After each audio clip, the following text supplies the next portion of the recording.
तितिक्षवा वो महान सहनशील महात्मा होते हैं। चाहे कोई कितना अपमान करे, निंदा करे या कितना सम्मान कर ले, प्रशंसा कर ले, उनके हृदय में कोई हलचल नहीं होगी। दोनों को सहना चाहिए।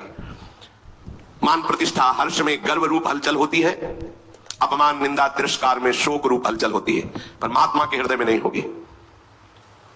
जो हृदयेश्वर प्रभु के चरणारविंद के चिंतन में निरंतर रत है, तो कोई बहुत सम्मान करे तो कोई फर्क नहीं पड़ता, अपमान करे तो कोई फर्क नहीं पड़ता। जो बहुमान करे को मेरो कि बहुमानत ना ही बढ़ाई, और जो अपमान करे को के हूं कि अपमान नहीं लगुताई। सेवक जी महाराज, यदि मान में हर्ष और गर्व हो रहा है, अपमान में शोक और दुख हो रहा है, तो साधक हो सकता है, अभी महात्मा नहीं होगा, अभी वो साधु नहीं होगा।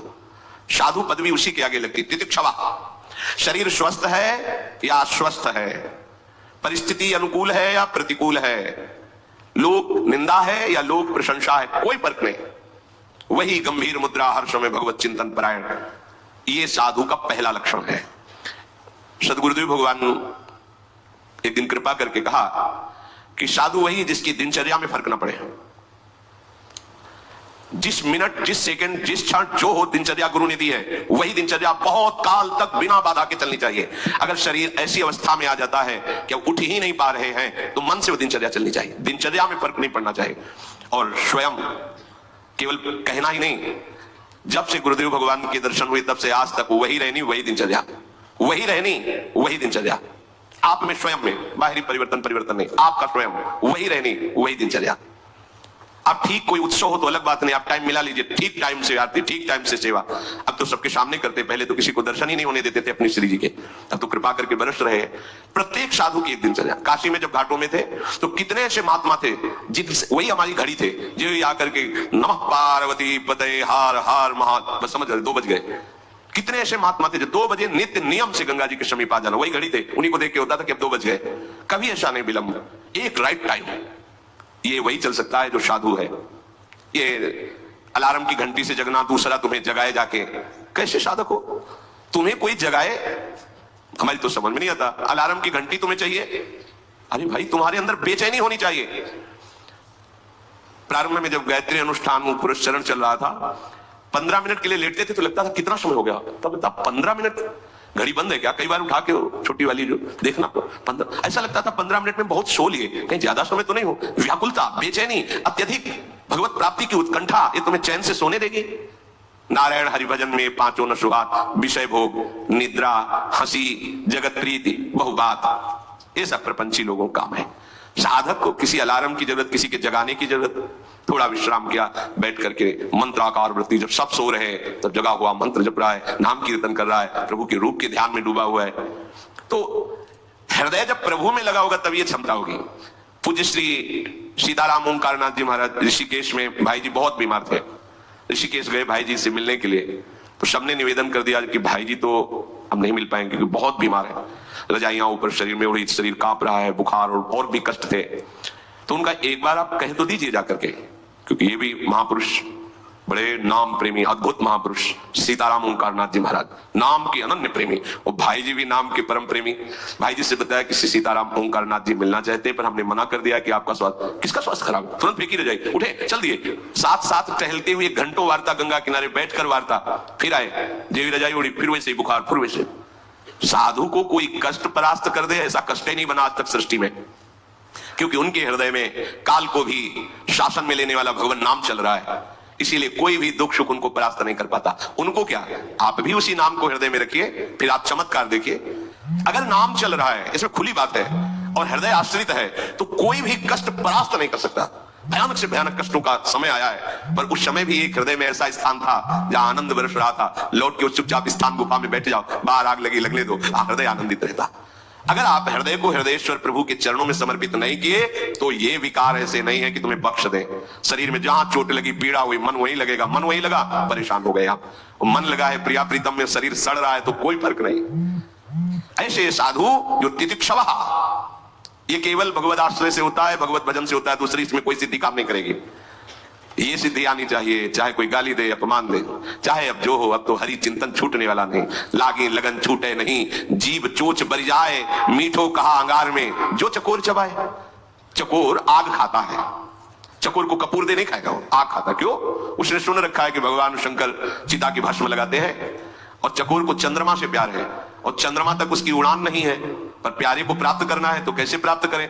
तो सोचा आग खाऊंगा, भस्म हो जाऊंगा, कभी महादेव जी कृपा करेंगे और हमारी चिता की भस्म लगा लेंगे ऐसे, तो वही मस्तक पर हम चंद्रमा विराजमान है। द्वितीया का प्रीतम से मिलन हो जाएगा। प्रीतम से मिलन की लालसा से चकोर आग खाता है, आग। वो भस्म होकर भी प्रीतम से मिलना चाहता है। वही परमार्थ का प्रतीक है जो हर कष्टों को रौंदता हुआ हरि की तरफ बढ़े। जो भगवत प्रेमी होते हैं वो लौकिक सुखों में अपने भजन के बल को नहीं लगाते हैं, लौकिक दुखों की निवृत्ति के लिए भजन बल का प्रयोग नहीं करते हैं, वो केवल भगवत प्राप्ति के लिए ही भजन करते हैं। इसलिए उनमें सब कुछ सहने की सामर्थ्य होती है। सखुबाई को खंभे में बांध करके डंडे से रोज पीटता था उसका पति। सास कितना दुर्व्यवहार करती थी, लेकिन एक क्षण के लिए भी विट्ठल का चिंतन कभी नहीं रुका। एक दिन देखा कि साधु मंडली जा रही है भगवान विट्ठलनाथ जी के दर्शन करने के लिए। विचार किया कि रोज कष्ट सहती हूँ, बहुत बहुत और मार पड़ेगी, एक बार जाकर ठाकुर के दर्शन कर लेती इस मंडली के साथ। जो ही चली, किसी ने बता दिया, फिर पकड़ के पिटाई हुई, बांध दिया खंबे में, नहीं जाने दिया। कितना दुर्व्यवहार करते थे सखुबाई के साथ। वो कभी प्रभु से इसलिए नहीं रोई कि मुझे ऐसे परिवार में दे दिया आपने, नहीं, पति की सेवा, सास की सेवा। वो भोजन भी नहीं देती, मारती पीटती। अब तो खंबे में ही बांध दिया कि ये तो भाग जाएगी ठाकुर जी के पास। तो जानते हो विट्ठल स्वयं आ गए और सखुबाई से कहा तुम्हें जाने का मन है, तुम जाओ। बोले फिर पकड़ लेंगे। बोले पकड़ेगी तब ना जब सखू नहीं होंगी, मैं सखू बन के बंद आओ, तुम जाओ। देखो सखुबाई बन करके आप बंध गए और भक्तों को मुक्त कर दिया, जाओ। क्या है ये है साधुता। जरा सा कोई प्रतिकूल हो जाए तो कहते हैं हमारा भजन नहीं बनता क्योंकि परिवार के विरोध करते हैं। वहां तो रोज पिटाई होती थी, भजन छूटा। भागमती बाई, राजा ने, राजाओं का अधिकार था कई रानी कर सकते हैं, तो नवीन रानी और दोनों में प्रीता, अब ये दूसरी रानी हो गई। और ये श्री नागरीदास जी महाराज जो बरसाने में रहते थे उनसे सत्संग करती, तो प्रिया प्रीतम के चरणों में प्रीति, संयम से रहते हुए हर समय राधा राधा। उसको बहुत, विषयी पुरुष को बहुत बुरा लगता है।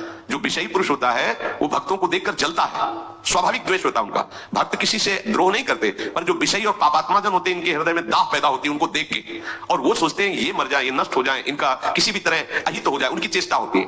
वो रोज पीटते और कैसा बर्ताव करते, रात्रि में उनके ऊपर सैया लगाते और उसके ऊपर नवीन रानी के साथ खिलवाड़ करते, ऊपर सैया, नीचे भागमती बाई, पिटाई, कैसा दुर्व्यवहार।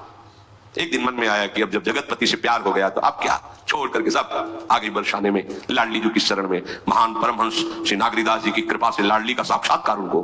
कैसा कष्ट सहा मीरा जी, कैसा कष्ट सहा रत्नावती जी का चरित्र, कैसा किसी भी महान भक्त का चरित्र। अगर आपके अंदर सहनशीलता नहीं है तो भगवत भक्ति कैसे कर पाएंगे आप? 4 लोग प्रणाम कर दिए तो फूल गए, कुछ लोग निंदा कर दिए तो रोने लगे, ऐसा नहीं। भरी सभा में तुम्हारी निंदा हो तो भी तुम्हें मुस्कुराना पड़ेगा, क्योंकि तुम्हारे भगवान तुम्हें पुष्ट करना चाहते हैं। अगर तुम थोड़ी बातों में, तो फिर बहुत बड़ा हमारा युद्ध है, छोटा मोटा युद्ध है। हर बात सहनी है, हर बात, और हर बात हंसते हुए सह सकते हो। एक ही उपाय है, प्रभु के चरणों का भरोसा और नाम जप। मान लीजिए इससे आप सब जगह जीत जाएंगे, सब जगह। तो तितिक्षवा और दूसरा कारुणिका, स्वभाव में करुणा होती है। जैसे किसी से त्रुटि हो गई, समझा गया कि अपराध बन गया, अब उसके लिए दंड विधान किया जाता है। चलो आप इतने वर्ष हमारे समीप नहीं आओगे, दूर रहो। अब सबको लगता है कितने कठोर हैं कि इन्होंने दूर कर दिया। तुम पास हो उतना चिंतन नहीं होता जितना वो दूर है उसका चिंतन हो रहा है।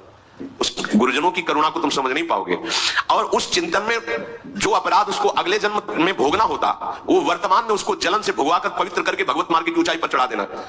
महापुरुषों की, गुरुजनों की करुणा को केवल भगवान या उस कोटि का महापुरुष ही जानता, दूसरा नहीं जानता।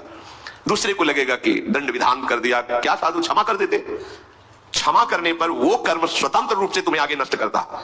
और जब यहां दंड विधान हो गया तो किसी भी दंड अधिकारियों का अधिकार नहीं रह गया आप पर दंड देने का। जैसे आपसे कोई भयंकर अपराध बन गया और सभा में आपको अपमानित कर दिया, दुष्ट कहीं का तूने, अब किसी की भी कलम में ताकत नहीं हुई यहां से लेकर ऊपर तक कि उस कर्म का आपको दंड दिया जाए, क्योंकि फाइनल हो गया गुरु के द्वारा, अब नहीं होगा।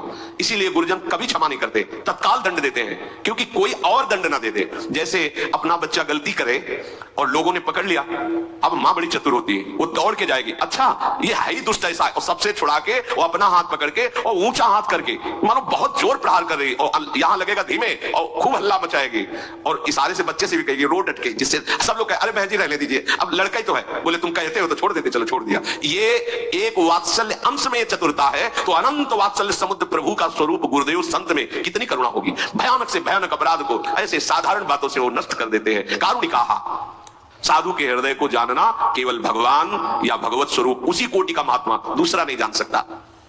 कारुणिकाहा, पर संत में करुणा होती, ममता नहीं होती, ध्यान रखना। ममता शरीर संबंध को लेकर होती है, करुणा भागवतिक संबंध को लेकर होती है। इसीलिए स्वयं भगवान ने कहा अद्वैष्टा सर्वभूतानां मैत्रः करुणैव च, पर निर्ममो, करुणा हो पर ममता ना हो। अब ये ठंडी में कैसे रहेगा, कहां खाएगा, ये कुछ नहीं, चल भूखो हर कष्ट से, तो इसमें क्या होगा, तुम्हारी साधुता पुष्ट होगी, तुम्हारा हृदय पवित्र होगा, तुम्हें भगवत आश्रय की प्राप्ति होगी। जो पास रहने पर नहीं हुई वो दूर रहने पर हो जाएगी भगवत आश्रय, और आपकी गुरु प्रियता बढ़ेगी यदि शरणागत हो, घटेगी नहीं। आपको अनुभव होगा कि कितनी कृपा की हमारे ऊपर गुरुदेव ने, मेरी बहिर्मुख वृत्ति को अंतर्मुख कर दिया, मेरी अहम वृत्ति को चूर चूर करके दैन्य कर दिया, वो मंगल विधान उसमें दिखाई देगा। अच्छा, ममता होती है तब फिर देह भाव का पोषण होता है, और जब भगवत भाव होता है तो करुणा होती है पर ममता नहीं दिखाई देती। इसीलिए जो ममता से जीने वाले लोग हैं वो लौटकर फिर ममता के आंचल में चले जाते हैं। उनको ये पता नहीं होता कि गुरु की ममता क्षमता को पहुंचा देगी और उनकी ममता नरक पहुंचा देगी। ये ममता ही तो संसार का वो जाल है जो प्रभु से मिलने नहीं दे रहा। सबकी ममता ताग बटोरी मम पद, यही गुरु करते हैं, हर एक ताग को खींच खींच के मोटी रस्सी बना के तुम्हारे मन को प्रभु के चरणों में बांध देते हैं।